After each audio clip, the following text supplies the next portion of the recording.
Let me ask, the moment he went on Club Shay Shay and did what he did, that's the catch you expected. That's the moment I've been waiting for 10 years. Oh, wow. And I'm so grateful that I was there kicking in that door so he could just blow it down. There's an effort. I'm surprised people ain't catching on yet. I'm never loud when Kanye's loud.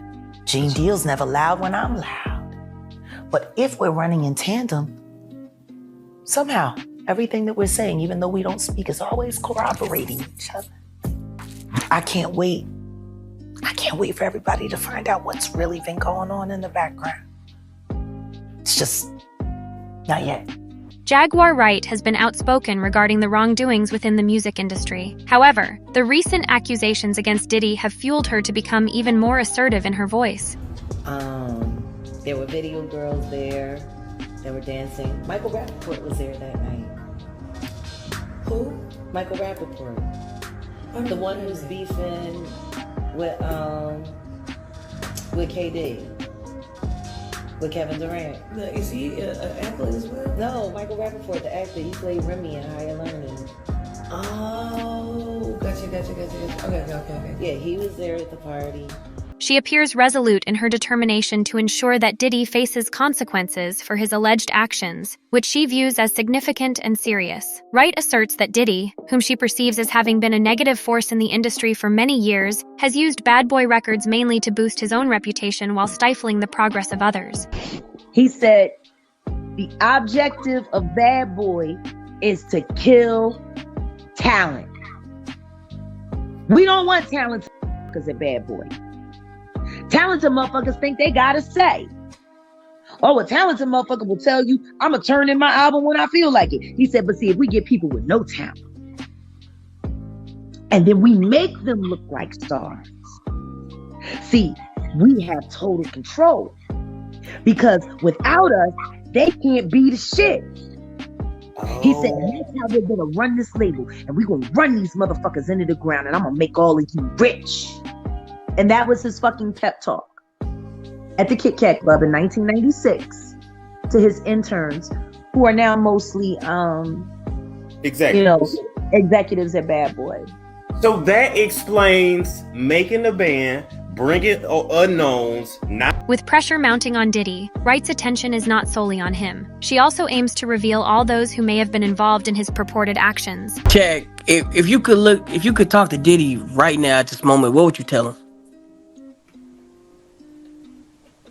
Take that. All of it. Everything you got coming.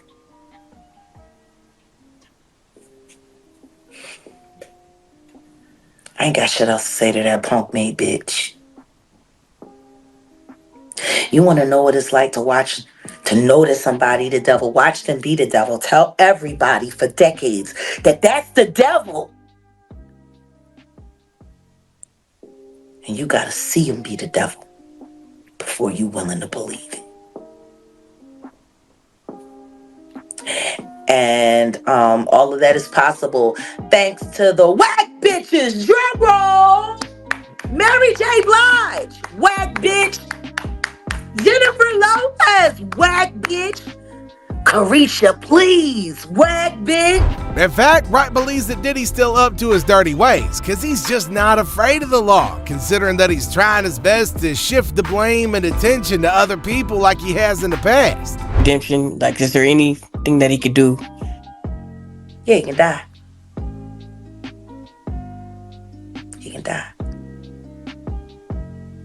Because he ain't never gonna stop. He's never gonna stop. I bet you freaking off right now. He's addicted. And he has enough dirt on everybody to believe that there's still enough people in power to protect him. But the problem is, you got people like Gloria Allred running around. Have y'all heard? No, go ahead, please. Some interesting things happening in LA. Gloria Allred got herself something in her nose. She's hunting rap perverts now. And for some reason, she's interested in going after Drake and Kendrick Lamar.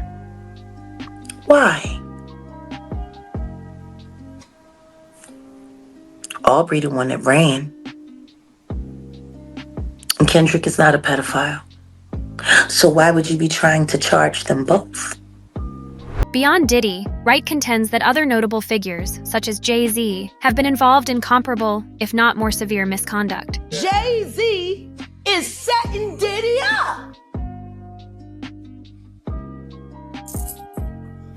Why is everyone having such a hard time? He ain't doing shit different. He lined up behaving, stole his life and identity. He lined up Big L, stole his life and identity. He lined up Dame Dash, stole his life, identity, and took his love. Lined up R. Kelly. He wants to be the one. Yeah, shout out D. Haven. He actually hit us up, wanted to tell this story. You need to talk to D. Haven. She suggests that as scrutiny intensifies on Diddy, Jay-Z is also working to shield himself from the repercussions. Hey, young man, come on over. My husband just wants to touch you for a little while on camera. I promise you, you won't feel a thing. Sniff this. Okay. So, Really? You stand on red carpets with and you sell an image of lies. Then you influence the public and ask the public to covet and want your life. Who wants that? Wright's allegations don't end with Diddy and Jay-Z. She also implicates Will Smith and Jada Pinkett Smith, claiming they are aware of the industry's corruption and allegedly allowed Diddy to exploit their son Jaden. Jada Pinkett has written a book where she reveals that multiple times she tried to commit suicide. I don't know why she keeps trying. She just get it done. Don't be bad at everything. Shit. Yeah. You was an all right actress. You was a terrible wife. You was a bad mother. You was who knew that your husband was doing things to boys and did stuff to your son and you ain't do shit about it. Bilal told me everything. Bilal told me, Jada, he told me that you knew Will was f***ing your child.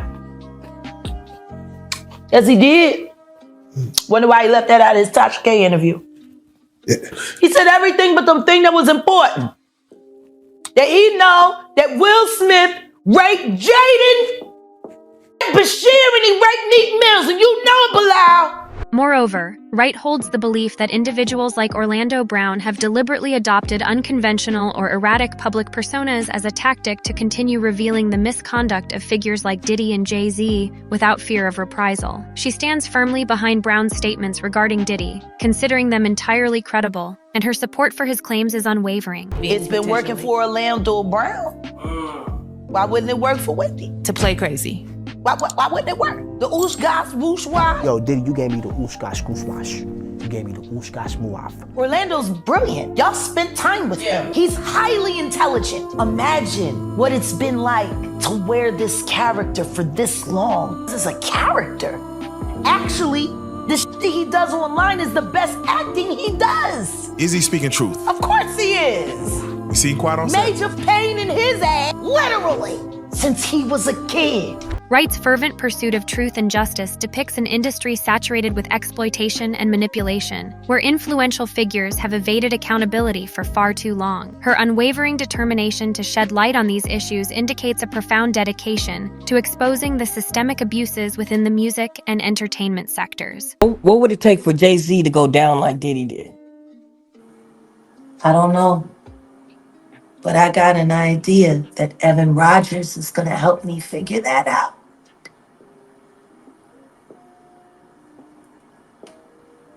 And who is Evan? Evan was the producer who only seemed to work on teeny bopper projects, who discovered Rihanna at 3 a.m. in the morning in a hotel room on the island where she comes from with no parental supervision. And then she was put on a private plane, a minor, from one country to another without parental supervision. And she ended up in a boardroom with Mr. Carter without parental supervision. Y'all got young children. Would you just let your daughter leave and go to a whole other country with some motherfucking niggas you don't know? Absolutely not. Doing talent shows at 3 a.m. So you're saying that the rumors are true. There are rumors circulating that Rihanna was actually trafficked here. Are you saying that Starting to that's... sound that way. Because her daddy ain't show up till 24 hours later to pick up a $500,000 check for his daughter's ass.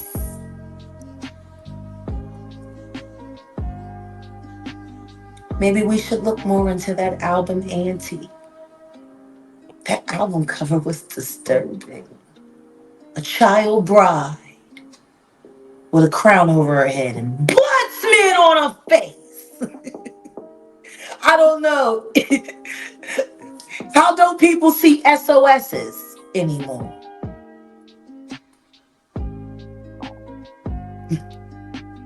I mean, who knows? Maybe I'm just crazy. Uncle Carter is just as bad as the diddler. And I know that for a fact. I got the scars to prove it. You want to know what a box cutter feels like going into your skin and ripping you? I can tell you how it feels.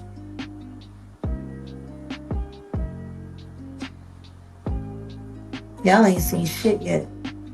That Cassie shit, that's nothing. I'm saying Sean Carter remembers everything he did to me and he's got it on tape.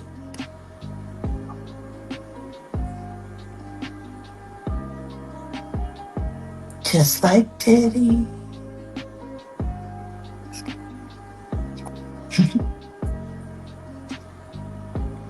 And they're gonna be crazy.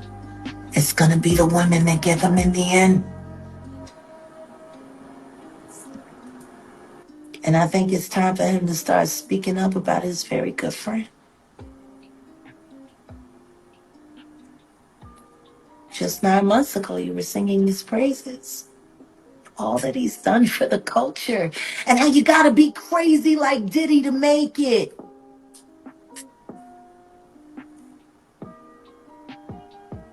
Then you didn't want to sit next to him at the Grammys. Told everybody that he had cooties. And canceled the Rock Nation brunch, which is your favorite event.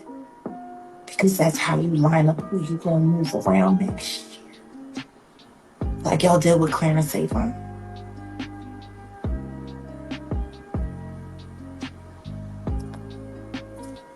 I'm gonna get you. And I told you I would. And I'm gonna keep my word. Jaguar Wright is fully aware of the numerous accusations against Diddy, including allegations of mistreatment towards his former partners like Kim Porter and Cassie. In a December 2023 statement, Combs responded to the claims in all the lawsuits, saying, "Sickening allegations have been made against me by individuals looking for a quick payday. Let me be absolutely clear. I did not do any of the awful things being alleged." CNN has reached out to representatives for Combs for comment. Jay, you told us. You told us. You put the boost to that girl.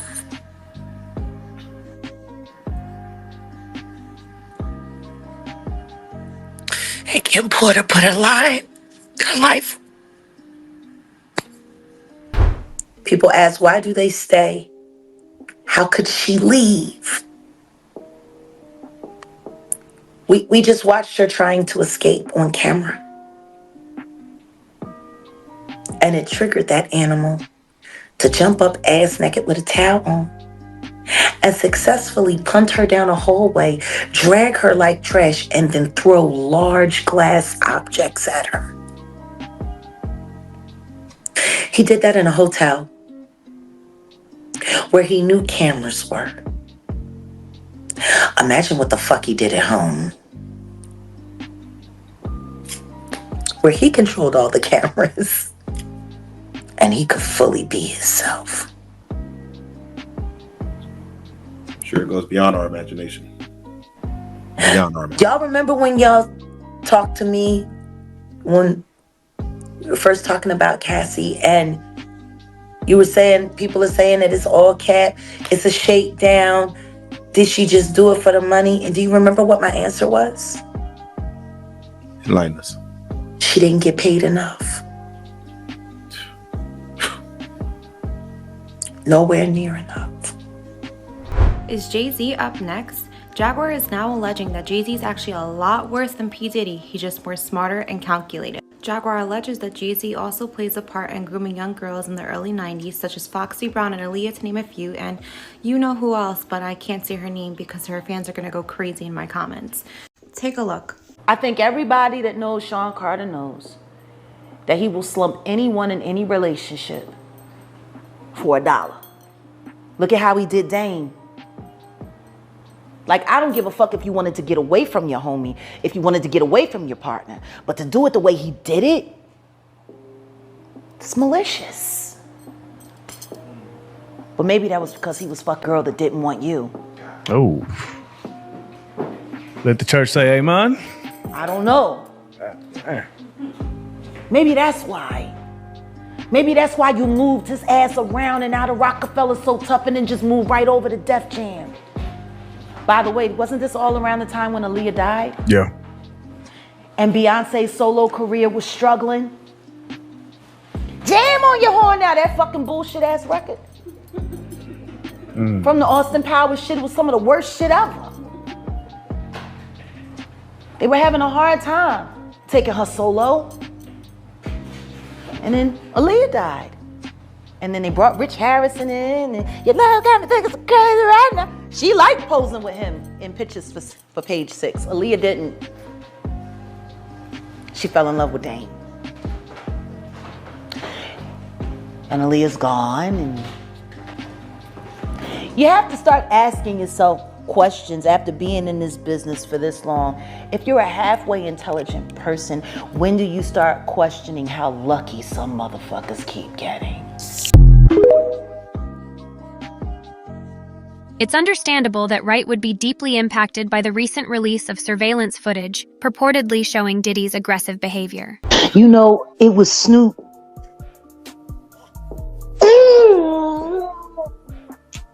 And Snoop, man. Because I never wanted to believe it. You hear whispers throughout the years and you think that people are, and Snoop and I have always had a decent rapport, even though he f***ed me over. I understood why he did it, and I never held him to it. You know, you and Martha Stewart rocking out on the cookie with it. It was supposed to have been me and you, but you know, whatever. You know. But Snoop got some answering to do. Because if you were capable of doing what they're saying that you did to Tupac, why the f*** wouldn't we believe that you were capable of doing it to Nick because he was about to eclipse you? Dang. All of your fucking secret meetings with Diddy, and y'all fucking knew that they put Lauren on him. See, I know Lauren London. Lauren London used to sing backgrounds for me back in the day. You didn't know that, did you? Ah, hell no, I didn't know that. Lauren London used to be one of my background singers. She fell in love with my keyboard player. His name is Omar Edwards. Omar went on to play for Jay-Z after me, after leaving my band. Omar Edwards got Lauren London on to American Idol, which put her in position to meet Nipsey, and then she dumped Omar, who loved her madly, for Nipsey out of nowhere.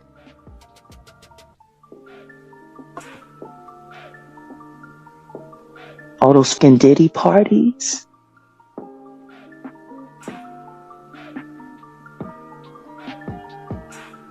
All of the support that Snoop has for Honeycomb. You've been moving niggas out the way, Snoop, allegedly. Furthermore, Wright has been vocal about her perception of the entertainment industry as an especially challenging environment for women. She characterizes it as a grim landscape where women are often deceived into believing they will achieve success and fame, only to be taken advantage of. According to Wright, these individuals are led to believe they are advancing their careers, when in reality, they are being manipulated and exploited, serving the agendas of others rather than their own. The first woman to uncover the homo thugs. She talking about Diddy. That's what these down low was called when Wendy first started talking about it in the 90s, the homo thug. So you hear about stories of Diddy like shooting people, blowing up cars. Yeah. Is he this gangster that behind the scenes is that him? Or is that Shout out to Wendy Williams. This candid portrayal by Wright sheds light on a systemic issue within the industry, where exploitation and the abuse of power are widespread. Is he protecting people or are people protecting him? Oh no, he's selling it because he needs the cash. The last freak off tape that just got sold on the dark net, which I know because I monitor, went for $500 million. It had multiple stars in it. Nicki Minaj, Rihanna, Chris Brown, Justin Bieber, Drake. It was a really interesting night in Calabasas, and he just sold that footage. How come you think it doesn't get leaked to the public? The dark net? Yeah, like... Because of the dark coin. Most people don't even know that the dark coin exists. But that's how they're trading for all of the flesh they sell.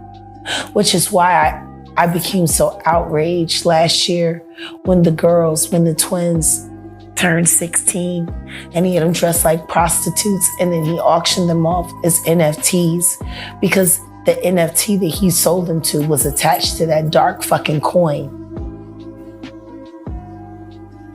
It was like a promissory note to sell his daughters to the highest bidder. You see movies like Jaguar Wright expresses controversial and weighty perspectives on the inner workings and occurrences within the entertainment industry. She suggests that occult practices conducted by elite figures in the industry might have played a role in tragic incidents, such as the passing of Whitney Houston, hinting at a belief in clandestine activities at the highest echelons of fame. Additionally, Wright has long criticized Jay-Z, holding him responsible for actions she deems detrimental and deceptive within the industry. Her critique extends to Beyoncé as well, implying that the intricacies of their relationship history may harbor deeper, more problematic issues within the industry. According to Wright, their relationship may not merely be what it appears on the surface, but could be entangled with more profound industry complexities. These assertions from Wright present a portrayal of an entertainment industry fraught with concealed agendas and manipulation, where personal relationships could also be implicated in broader controversies and moral quandaries. How is this not social PTSD? Yeah, you have a point. I mean, talk about when Whitney died. And how while she was dead in the tub floating, they was partying upstairs. And Diddy was throwing the keynote, he was the keynote speaker. My thing is, remember when she ran and had to give that note to Brandy and Monica? Yeah, after somebody tried to drown her in the pool. That's what I'm saying. She said they was trying to drown. Brandy up there like, bitch, you not dead. I was waiting for your spot. I'm doing the bodyguard too as soon as you gobble. Now, we broke down on this channel that Monica had did a music video like a few months before Whitney got killed and had Whitney on a t-shirt that she was wearing randomly. It was weird. It was just weird. Very strange. The signs were there. I'm just sick and tired of seeing celebrities cry out for help while the world watches, saying, ooh, they acting strange. And then when they die, they just believe whatever these motherfuckers, the people that are responsible for their demise, like, Not to mention Elias' sudden death. The Wright was held Jay-Z accountable for many years now for good reason. God, everybody want to know if Aaliyah dying was a sacrifice. Of course it was. Mary J. Blige said it first. Oh. On 106th and Park with Free and AJ. And then had the audacity to go straight into autocorrect and blame her for it. Blame her for her own demise. Wow. When the truth is, you were terrified. Hype Williams about why he didn't want Aaliyah to get on Lenny Kravitz's very, very, very wonderful and safe plane to get on a janky one that he forced her on, which, by the way, she didn't get on willingly. She was drugged and carried on. Why does no one ask Hype? What was so great about that piece of shit fucking soul plane? And why couldn't she walk on it by herself? Ooh-wee. Why did she have to be carried? She was terrified to get on that plane. Told Dame it didn't look right. Yep. Didn't understand why demands were made by the director for her to go on something that definitely didn't look better. And more importantly, what gave him the authority to tell her that she couldn't take Lenny Kravitz's plane? When the fuck are we gonna talk to Hype Williams? Well, somebody has to be the one to call them out. Okay, we're calling you out. Calling you out. We've been here before. You're right. 3.5 years ago. Literally. We need to talk to Hype Williams. And we need to reopen that case. Absolutely. If there's nothing to hide, it shouldn't be a problem to reopen it. Not at all. Not at all. Rather than quickly tying up loose ends. Yep. In fact, she thinks that Jay-Z and Beyonce are just like Diddy, using murder to get rid of anybody and everybody who threatens their power. So the sex tape with him seeing Beyonce was real? Of course it was real. All her tapes is real. How many tapes she got? She gotta have at least 40 of them. They buy them out all the time. That's why everybody gotta get the non-disclosure. The nigga don't ask. My God. That's how Jagged Edge made their money. As sure as shit wasn't off of music. Oh my God. When they ran that train on them, and they had it on tape. They ran the train on Destiny's Child? Yeah. What?